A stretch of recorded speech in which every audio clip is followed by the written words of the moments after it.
Donald Trump's new tariffs on Canada and Mexico were supposed to kick in this month, but after facing backlash, he hit pause, for now. That's good news for Michigan, but if these tariffs move forward next month, Michigan's economy could take one of the hardest hits in the country. Here's how. Michigan's auto industry depends on cross-border trade. In fact, the parts for a single car made in Michigan can reportedly end up crossing the border up to 8 times before the final vehicle rolls off the assembly line. Under Trump's plan, a 25% tariff would hit every time those parts cross the border. That means higher costs for automakers and higher prices for drivers too. Some estimates say new cars could cost anywhere from $1,000 to $9,000 more if these tariffs go into effect. On top of that, more than 165,000 auto workers could be laid off if those tariffs last for any considerable amount of time. And big names like GM, Ford, and Stellantis are already bracing for impact. Trump's tariff plan also includes a 10% tax on Canadian oil. Why does this matter? Because most Midwest refineries rely on Canadian crude oil, so if prices go up, drivers in Michigan will definitely feel it. Some economists warn Michigan could see gas prices spike by 40 to 70 cents a gallon. Michigan imports billions of dollars worth of food from Canada and Mexico every year, and with Trump's tariffs raising the cost on those imports, grocery stores won't just eat those extra expenses, they'll pass them on to you. Fresh produce, dairy, meat, bread,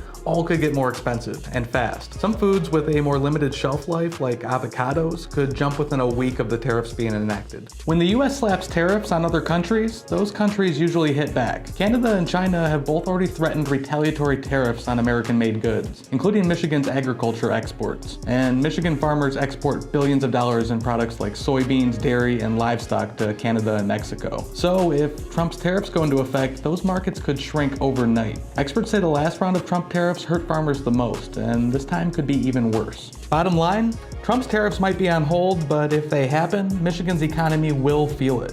From higher car and grocery prices to gas hikes and farm losses, these tariffs could essentially act as a tax on working families, without actually fixing any of the problems they claim to be solving. Michigan's leaders and businesses are pushing back, but if Trump moves forward with tariffs next month, the state's economy could be one of the hardest hit in the country, so stay tuned.